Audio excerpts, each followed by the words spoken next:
So we're just going to very quickly do some scene management, just moving all these objects into their own collections. So I'm just going to select the ground plane and rename it with F2 to ground.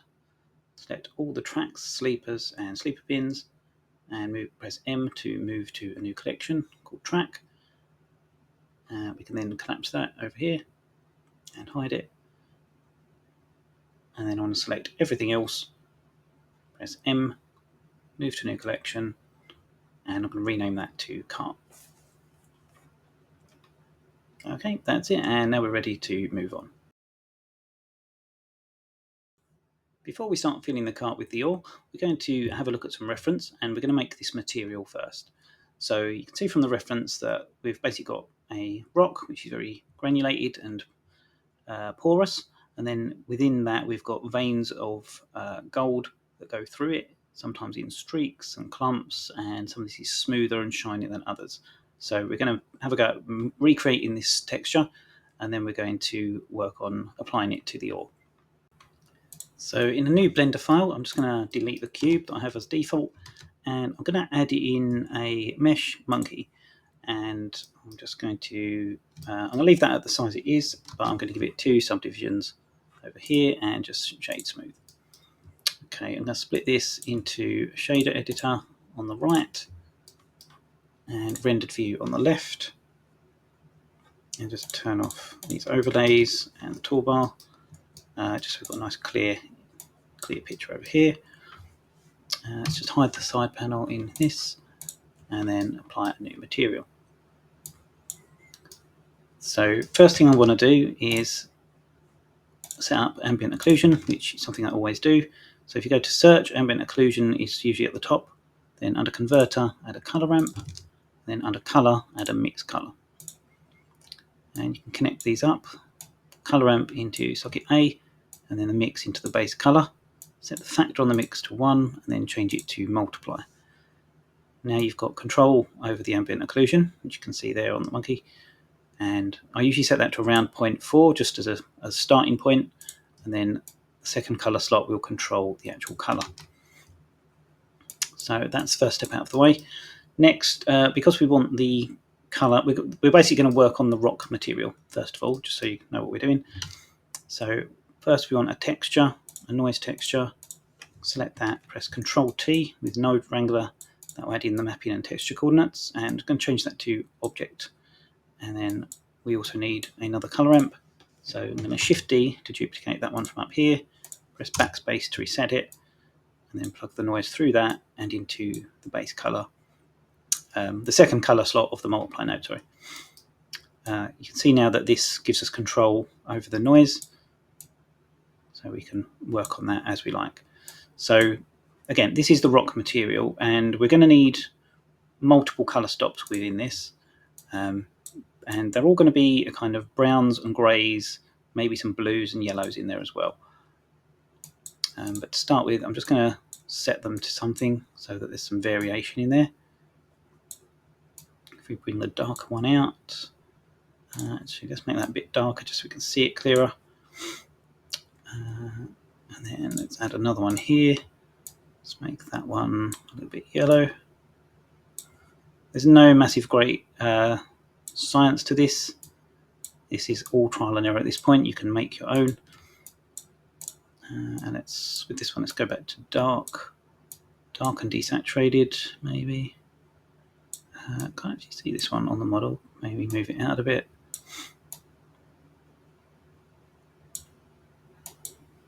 Let's change the color of this one. Bring this down.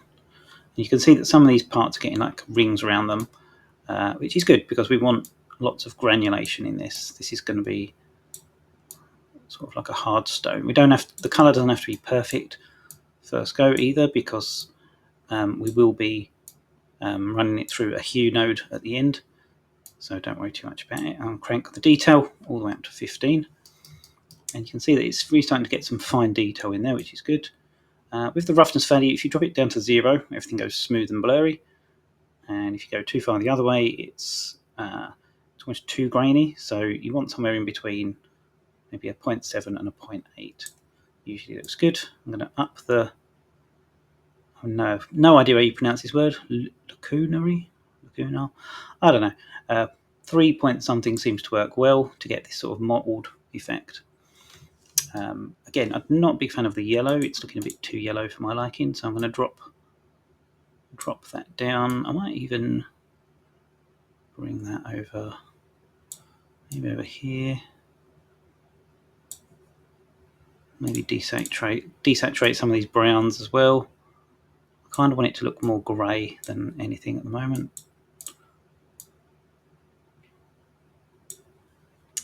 Let's just take the saturation out of that a little bit as well. Maybe change it to yellow. And again, we're just trying to get some mottled colours in there that we can just see a bit clearer. Can't see that one too clear. Oh, right, okay, I can see it now coming in.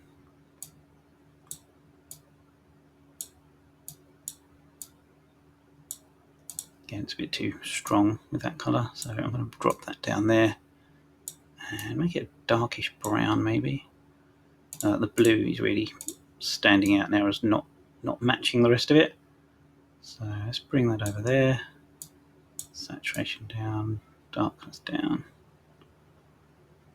Not too much, we don't want it to look too similar to the other colour.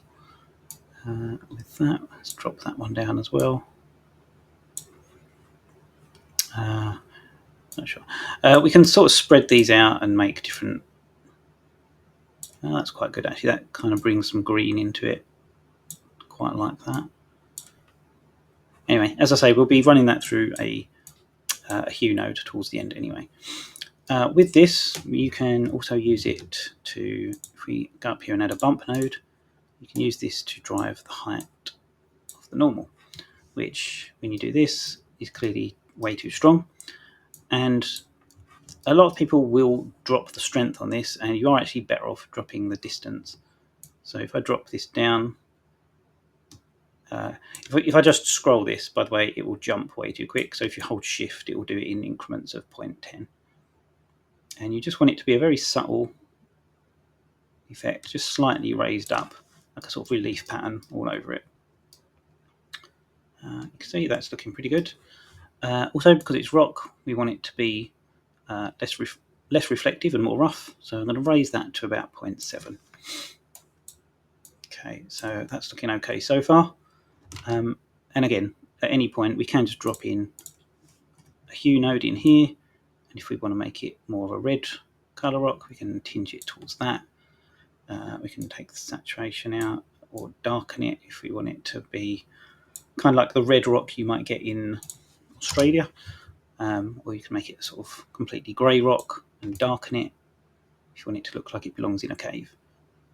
So there's a lot of variety there, and you can control it all very easily with this. I'm just going to leave that node in there for the time being. Okay, so that is our rock material. Next we're going to make the gold material, and to do that I'm going to duplicate this entire setup over here and move the material output over here, and we're just going to connect that up instead. We can then, I'm just going to backspace on all of these to reset them. I'll leave that one as it is. Let's reset the bump node as well. So with the colour for this one, we're obviously going to want to go with yellows because it's gold. Let's just chuck a couple of yellows in there to start with. And if we crank the metallic up and drop the roughness down to maybe 0.4, that will give us a slightly better starting point. I'm going to increase the detail. Roughness, not too much. I don't want these glowing quite so much. Like, I want it to look more like, again, more like the reference image. So maybe drop the saturation a little bit, not too much. And you'll notice that although we're using yellow, gold often has tinges of green and orange in it. So you can use those colours as well as in between stops if you want to. So if I hue this more towards the orange, you can see it still looks pretty convincing as a gold material. Just going to play around with these values till I get something I like. Quite like that. That's pretty good.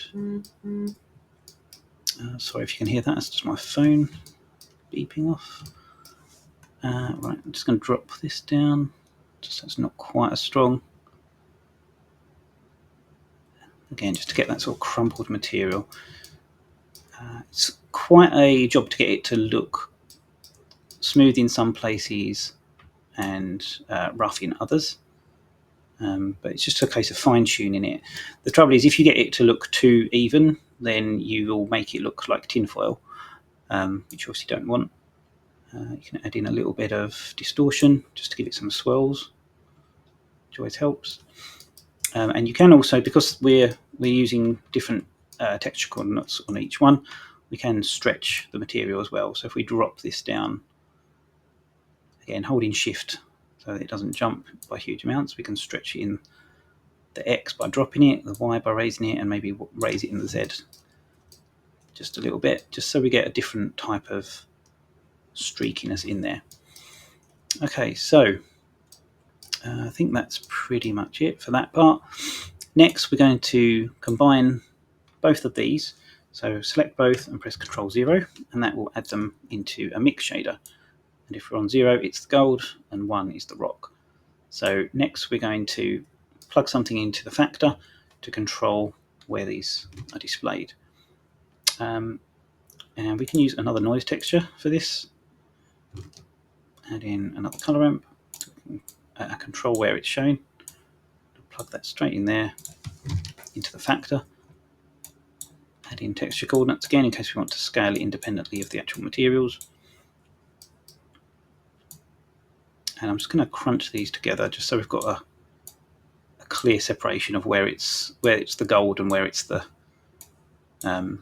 rock. Now with the rock material, it's a little bit too light for what I want it to be here, so I'm going to drop the saturation and darken it because I want the rock to look more like that. Maybe I might add in some red later on.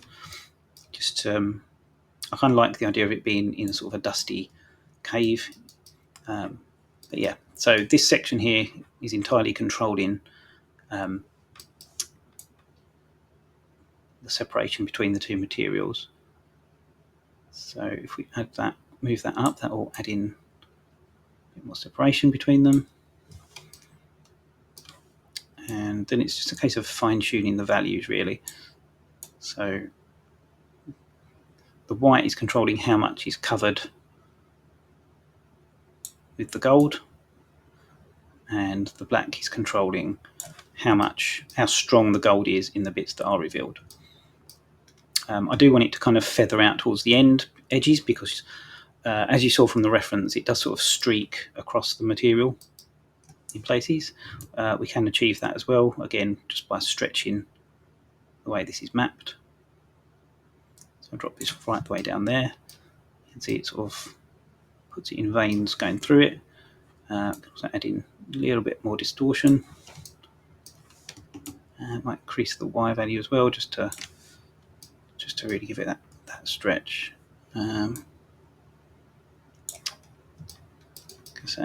So that's not looking too bad. What I also want to do with this on both materials is duplicate the bump node and drop it in after there. I'm going to reset it so it goes to 1 on the distance, and I'm going to plug this material into the height, and I'm going to do the same for this one. So drop that after there and plug the height in. Now they are both way too strong. Actually, hold on, let me reset that 1 second. So let's see. So it looks like it's one of these needs to be inverted. It's probably the gold one.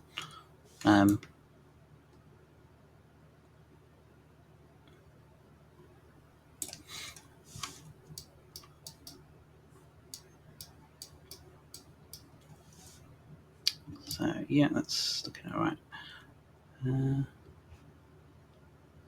Because I want the rock, I want it to look like the gold is inset further back than the rock. I think I'm not a big fan of the way this is scaled though, so I'm going to put this back up a little bit higher. I'm going to take the distortion off as well, and then just maybe move that over there. And I want less gold showing, so I'm going to clamp that white down a little bit more, just so it's kind of pockets of gold coming through the rock, and then up the black value there, just so it's stronger where they are showing through. With that, you get this effect. So you've got some of the gold is rough and other patches that are kind of very shiny and reflective. So yeah, if you see as I move this up, you get bigger, smooth sections of the gold. It's just a case of fine-tuning the material then. The material for the rock is still looking a little bit dark actually, so I'm going to just increase the brightness value a little bit. I want it more to look like stone than clay.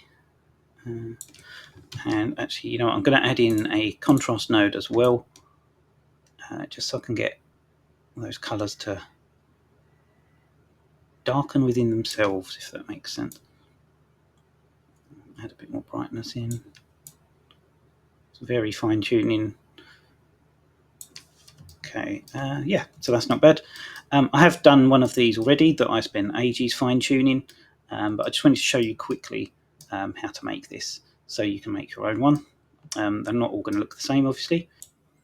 Up at the top of the screen, this shield icon, we're just going to click that so that if we delete the monkey, the material still will exist within this blend file. And I'm going to save this blend file, and then we're going to go back to the other one to work on making the ore. Okay, back in our main cart file. For filling these carts up, there are multiple ways of doing it, like with all things in 3D.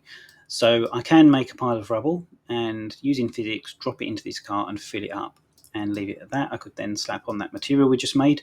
But because I tend to make things for games tend to prefer low poly stuff.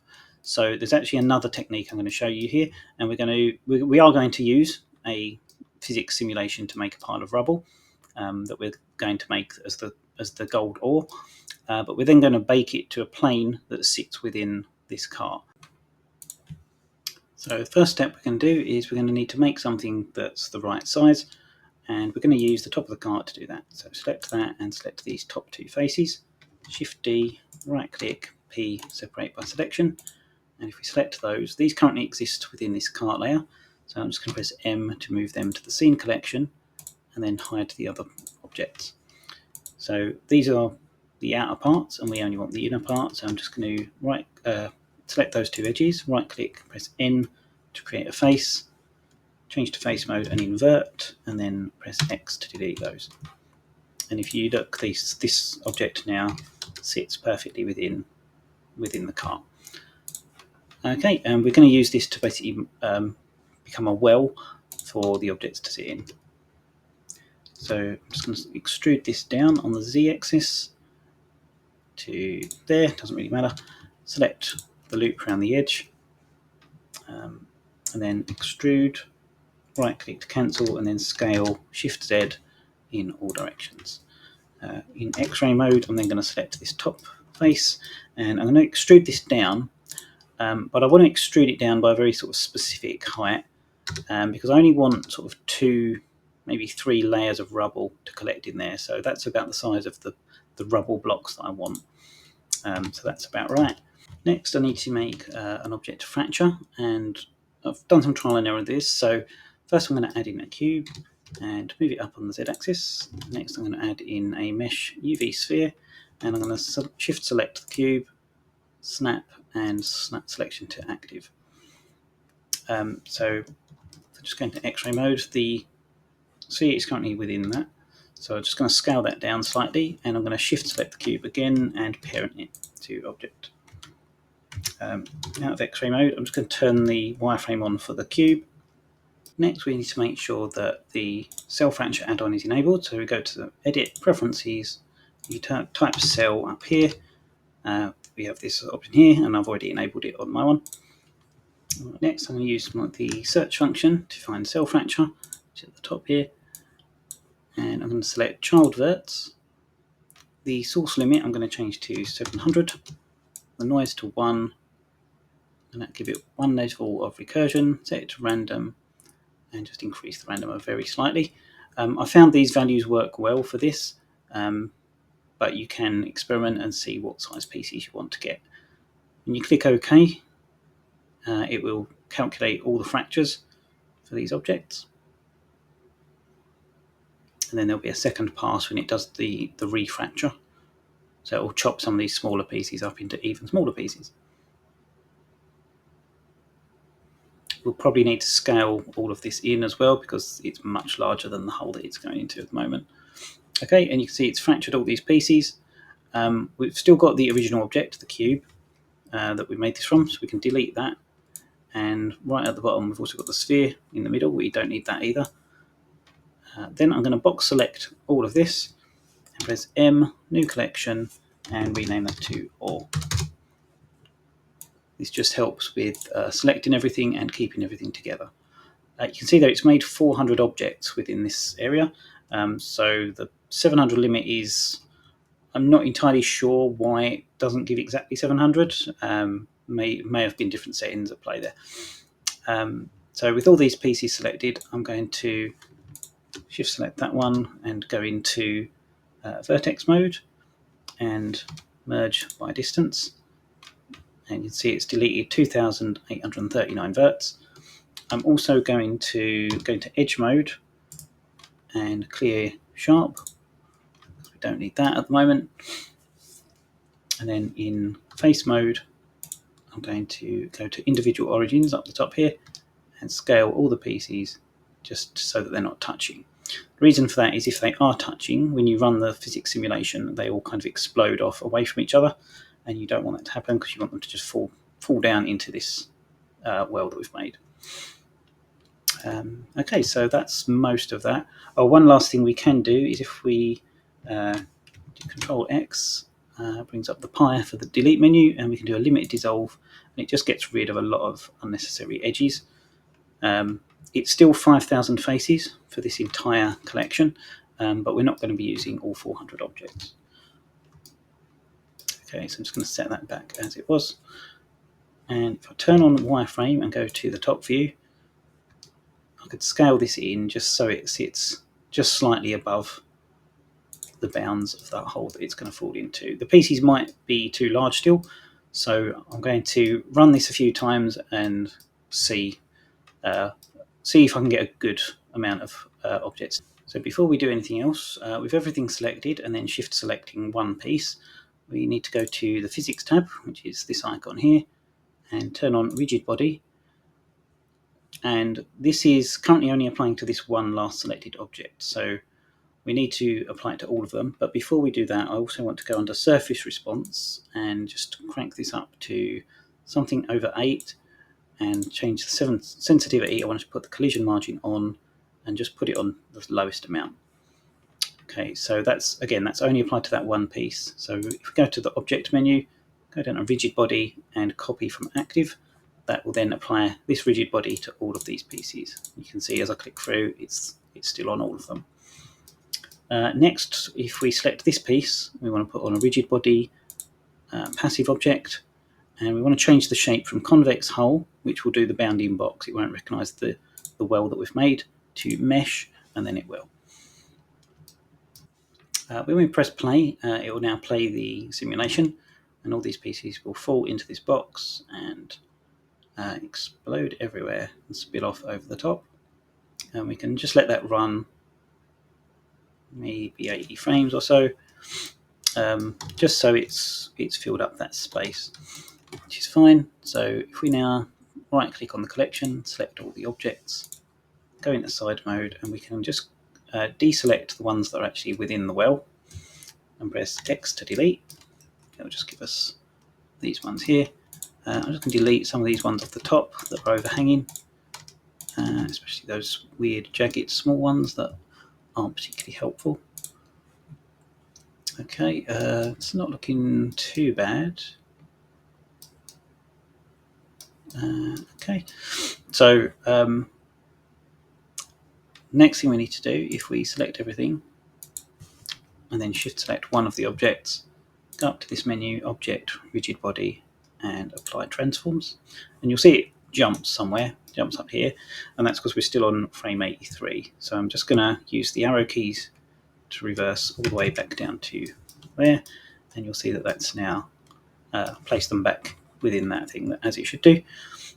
While this is all of them selected and that one selected last, you can also press Ctrl J to join them all together, and then turn off the rigid body, and then you can also turn off the rigid body for the well that they're sitting in.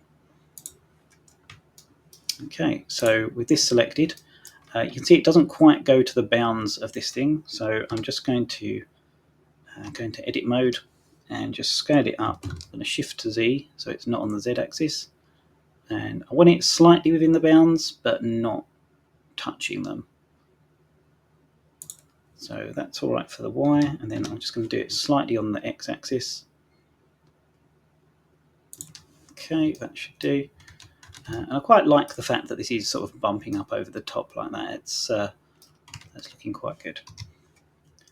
Now, so there's a couple of little areas. If I go to top view, they're a little bit sparse. So this area, this corner, and down here. So what you can do is just go in, maybe grab another rock from somewhere.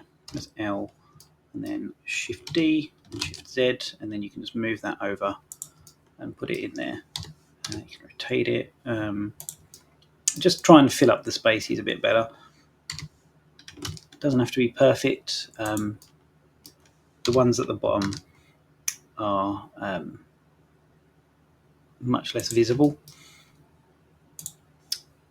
So I'm just going to select this, Shift D, Shift Z, and just move this over slightly, just so you can see something blocking in that gap, because this is all going to be projected from the top down. So let's do another one here. Shift D, Shift Z. Let's move this one over here. Rotate it around that way. Just move it back there. And shrink it down a bit as well if we want to. Manually placing all of them would take forever, but we're just going to do a few. This one we can just move it over here. It looks very flat from this angle, so I might rotate it on the x-axis, just so it's, there we go, rotate it on the z-axis around this way, just because from the top you're not going to see like most of those details.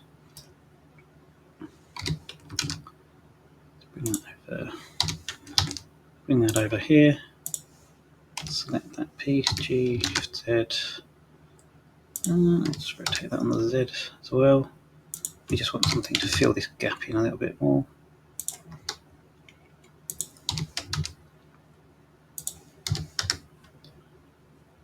Let's go with that. Go there. Is intersecting with that one, but that's not the end. It's not the end of the world. We can just scale that in slightly, move it back.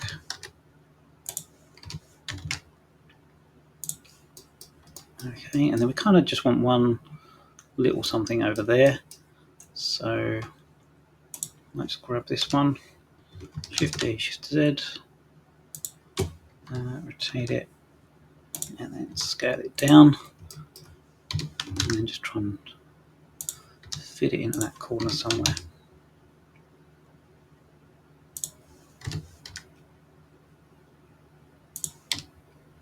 G, Shift Z, C, G, Shift Z again.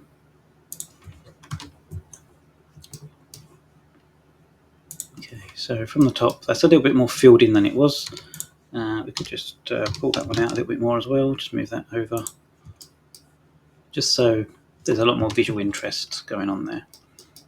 Okay, next what we need to do is basically make a plane that works as a blanket that goes over the top of all this.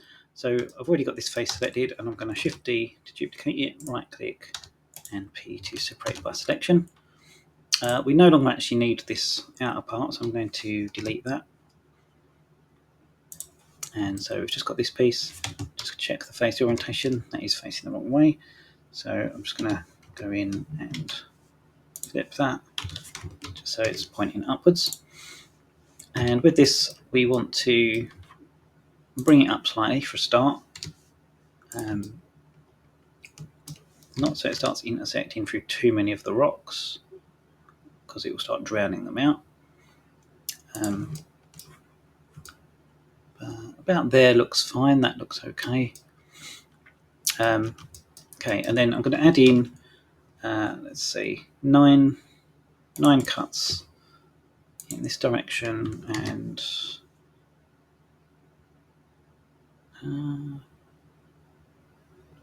do 7 in that direction. Okay, just so they're quite square. Okay, next we're going to go into vertex mode, turn on proportional editing, which you can do with the O key if you want to.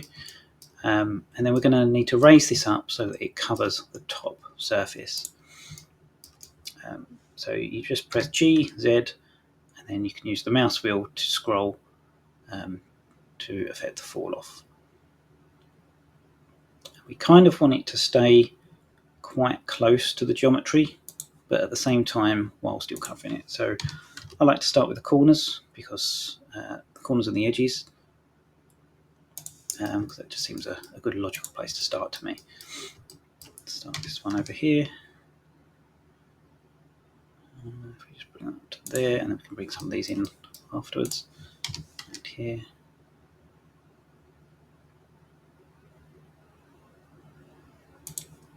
Okay, and then a couple along here. Bring these up as well.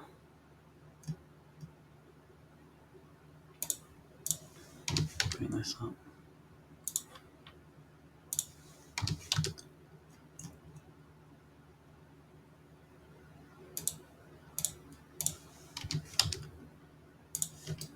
Okay, and so this part is pretty repetitive. It's just a case of going through and raising up the geometry until everything's covered. We will have to fix up some of the shading afterwards, but we'll just do this part for now, and I'll show you what I mean afterwards. So I'm just going to raise this up, raise this as well. Use this one. Oh, pressed H instead of G there, so I'm just going to undo that.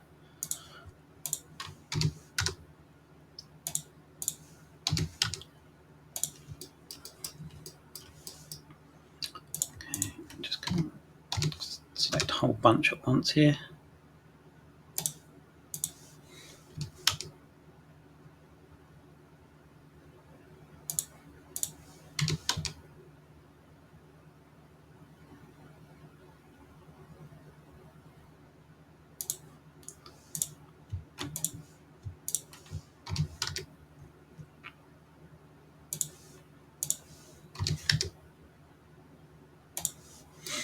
As you can see, it doesn't take too long with proportional editing to just get these pieces covered. It's just sort of fiddly more than anything. Select these, bring them up. This one, don't need much fall off on this one, I would have thought. Maybe a little. Bring this side up. Select these two, bring these up.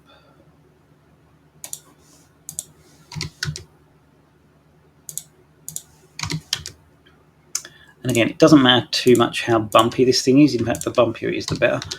I do tend to prefer it to peak in the middle, because the sides are going to be beneath the sides of the cart. It's a bit abstract at the moment for you to figure out what it's going to look like in the end. I don't blame you for thinking that, because it is.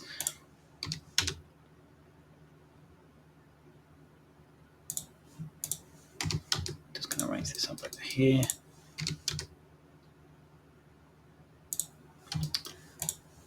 This one.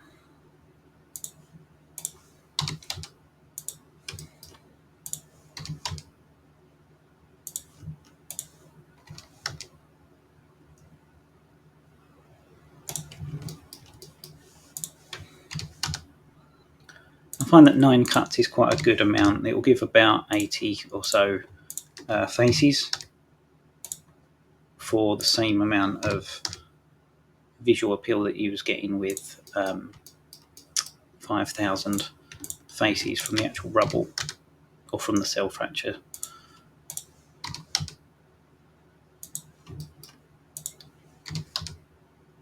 Okay, just going up with all these pieces. Now, with the wireframe turned off, you'll see that there's a lot of sharp edges being created, and you can just slowly start to pull them back, just so it stays smooth. You'll see the shading pop back into place. If it does uncover a piece of geometry underneath, you'll have to raise the geometry around it instead. Again, just going through, getting rid of all this sharp geometry.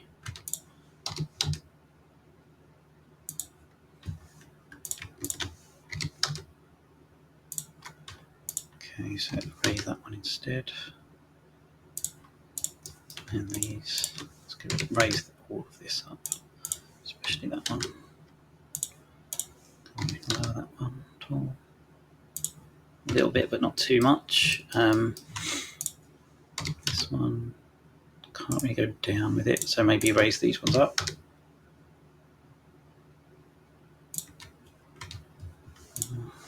Sometimes it feels like you're making it worse rather than better. Just going to select these ones, see if raising these up could help as well. Sharpest angles are between these ones, so we'd need to raise these ones up just to get that to do there. And that one down ever slightly. This one as well.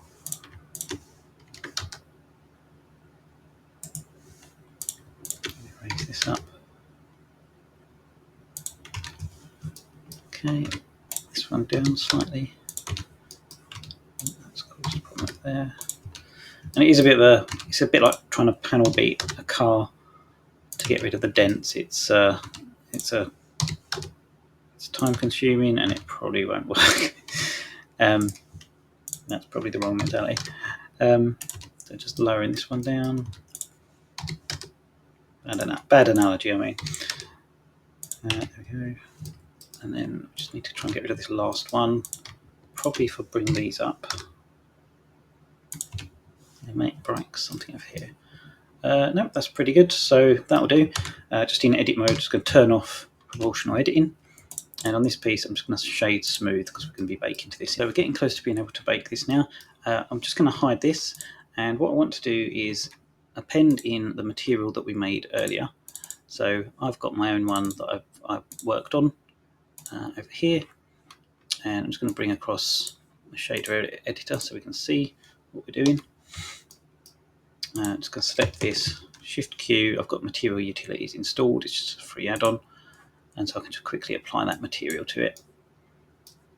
And if I go into rendered view, you can see roughly what this looks like at the moment. I'm just going to turn off all the overlays and everything. So yeah, so this is the material I'm currently working with. Now, one thing of note with this is this material I was using a bevel shader that's not actually doing anything. It's not working because of the way this is set up and the way this goes through here. So I'm going to delete both of these off of here. And what I'm going to do is put a bevel modifier on this. So, but first of all, what I want to do is go back to rendered view. I want to separate all these pieces. Hold on, let me turn, not that, that one, that's it. So I want to select all of these, separate by loose parts. You can see we've got 66 parts in there. Some of them probably not very useful, like that little one there is definitely not useful.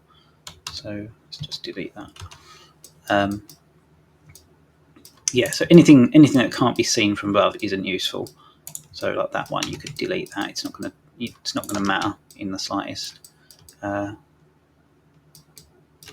some of these can definitely go. Possibly that one. Possibly that one. Yeah. I don't want to overdo it, obviously, because sooner or later you're going to start creating gaps. Okay, so what I'm going to do is go into the modifiers. I'm going to add in a bevel modifier. And under geometry, I want to turn off clamp overlap. And increase the segments to 2. And then just reduce the amount quite low to 0.5 maybe. See how that looks. Actually, you know what? I will, instead of doing that, I'm going to join them all back together.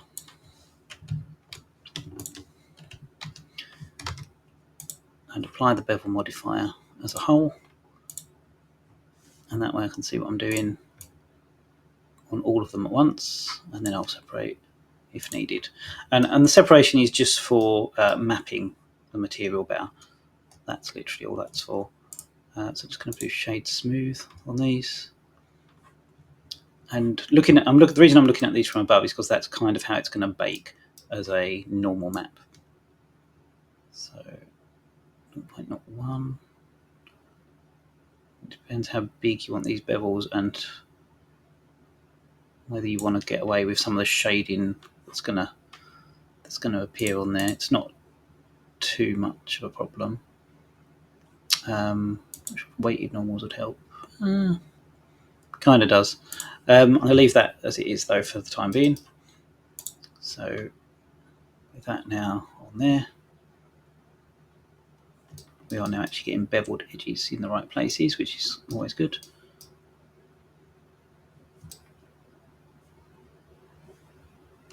I'm not sure if... no, that's fine as it was. I wasn't sure if that was an error from that, but it's not, it's fine. So I'm just going to apply these so that they're all as they should be, and then I'm going to separate by loose parts,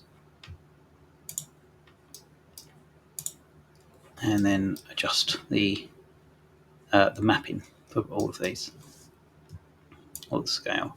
So this one is the scale for the gold, this is the scale for the rock, and this part in the middle, this is the scaling for the whole thing. So if I wanted to make this really dense and cover everything, I can do it like that. Likewise, I can scale the noise, and all I'm really looking for is to get a good coverage of gold on each rock. Not loads of it, but just enough that it looks like each rock has got some gold on it. And this is where you can really fine tune the texture as well. So like I say, here you've got some quite big smooth parts, and you can make those more or less, and you can increase the spread of the gold as well as the streaks that go through.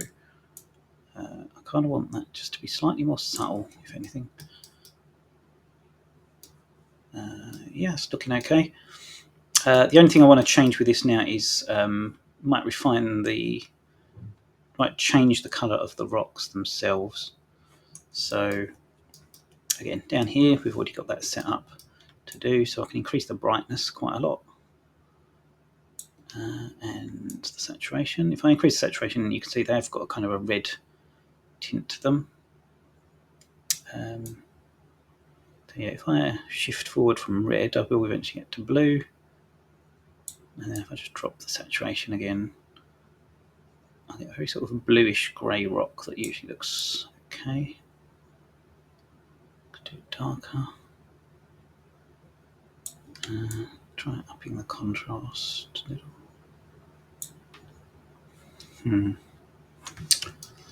Not sure about that. But yeah, you can just fiddle around with these values at the moment and sort of see what kind of effect you want. That works quite well because you're getting dark rocks with a heavy blue tint in it. So yeah, I'm just gonna try adjusting these values some more. Again, this is just the rock texture that I'm adjusting here.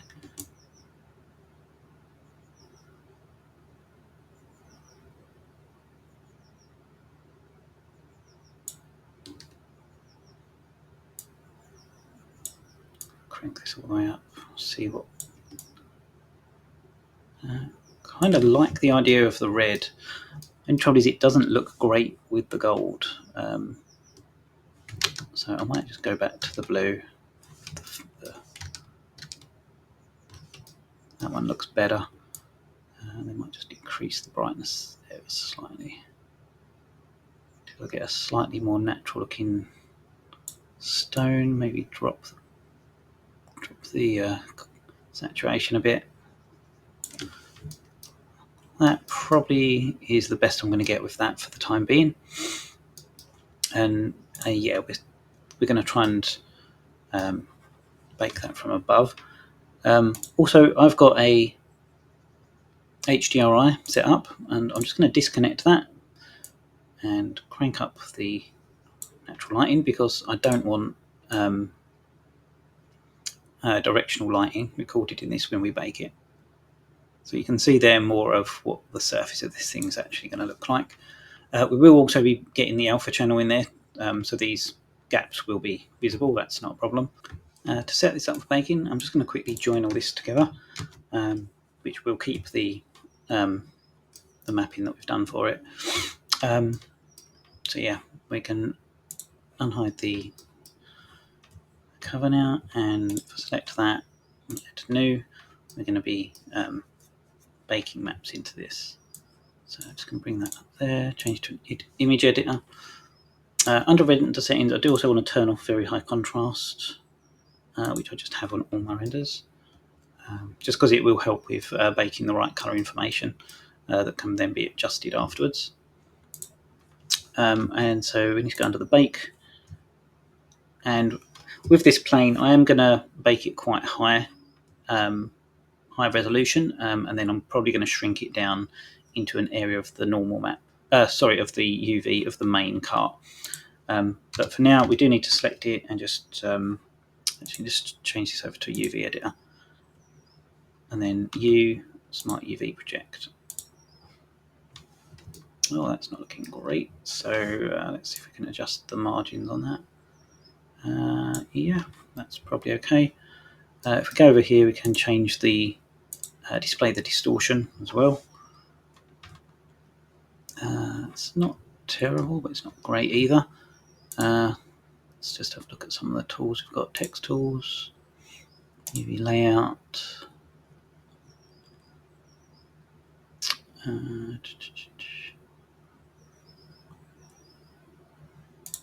toolkit.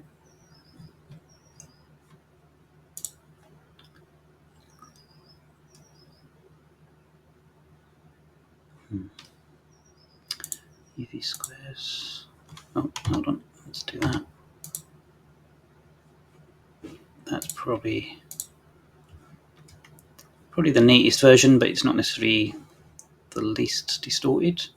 But it should probably do for the purposes of this, so I'm going to leave it at that. Okay, change this back to an image editor, and we're going to add a new, and I'm just going to call this one ore. And if I drag over these, press right, and then do ×2, I'm going to make everything a 2K map, and then bake it down afterwards. Down here, I'm going to add in an image texture and set that to, oh, that's the wrong one. That's the HDR. Set that to the ore. Then I'm going to select that, select this, make sure this is selected, and I want to do combined, but also want to turn off the emission, the transmission, and the glossy. Oh, and before I do that, I want to go into this and turn off the metal, because otherwise it will bake all kinds of reflections that we do not have. Okay, so I want to do that, select it to active, and just going to drop this down because we are going to be using the alpha. So I'm just going to press bake on that.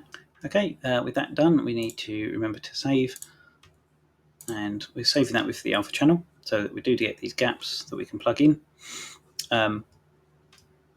And then we just need to go through and do that for all of the other maps. So we need the normal, the roughness, and the metal. For the metal, with this material that we've got here, because you can't bake the metal map because it's reflective, if you go in here and type emission, and if we change this over, so instead of having the gold plugged into shader slot, the top shader slot, we would plug the emission in, we can then go over here and bake the emission, and it will bake the black and white map for where the metal parts of this are.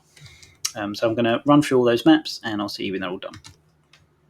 Okay, so that's all the maps baked. One thing I did neglect to mention is when you are baking the metal, the roughness, and the normal, make sure you change it from RGB to non-colour, because these are all non-colour information channels, and you don't need the colour for any of them. So we're going to plug these all in. So first one into the base colour, metal into the metal, roughness into the roughness, and the normal one we need to search for a normal map. Just pop that in there, and then that can be connected up to that. Okay, so if we then go into rendered mode, I'm just going to hide the ore layer because we don't need that anymore. And you'll see that this is what we've got. Now you might think, yeah, that looks absolutely nothing like what we had to start with. But that's because we haven't changed our settings back to what they were before. So I'm just going to go back to this. I'm going to reset the weld lighting to 1, and I'm going to put the environment texture back in, and I have this Spiaglia di Mondello 8K HDR that I always use as kind of my default HDR that I use in pretty much every scene. And you can see that that's baked pretty much everything that we want. There is a slight problem there with the we haven't put the alpha channel in yet. So if I plug the alpha channel in, that will get rid of that gap, because that's the reflection from the roughness map doing that. And yeah, that's looking pretty good. Now, if I unhide the cart, you'll see that this does actually sit within the cart. If I just lower it down slightly, so it actually sits within it. And then I'm just going to scale and just shrink it in a little bit more axes, just so it sits. Let's just scale it on the Y very slightly on the X, just so it reaches the edges of the cart. I don't want it to go through, obviously. But yeah, that's now looking like that. Let's just unhide the track and the ground while we're at it. This HDR is quite strong, so I'm just going to drop that down to like a 0.5 or something, and you can see that from various angles this now does look quite convincing as a pile of rubble. Another thing you can do, if I just add in a point light, I can raise that up on the Z-axis, and then if I Shift Z and move this around, you'll see that this does react sort of like the way you'd expect a pile of rocks to react under this light. You can also still affect the colours and things. Because of the way this was made, you can use the metal as a mask to still differentiate between the rock and the diffuse. So if I go to colour, mix colour,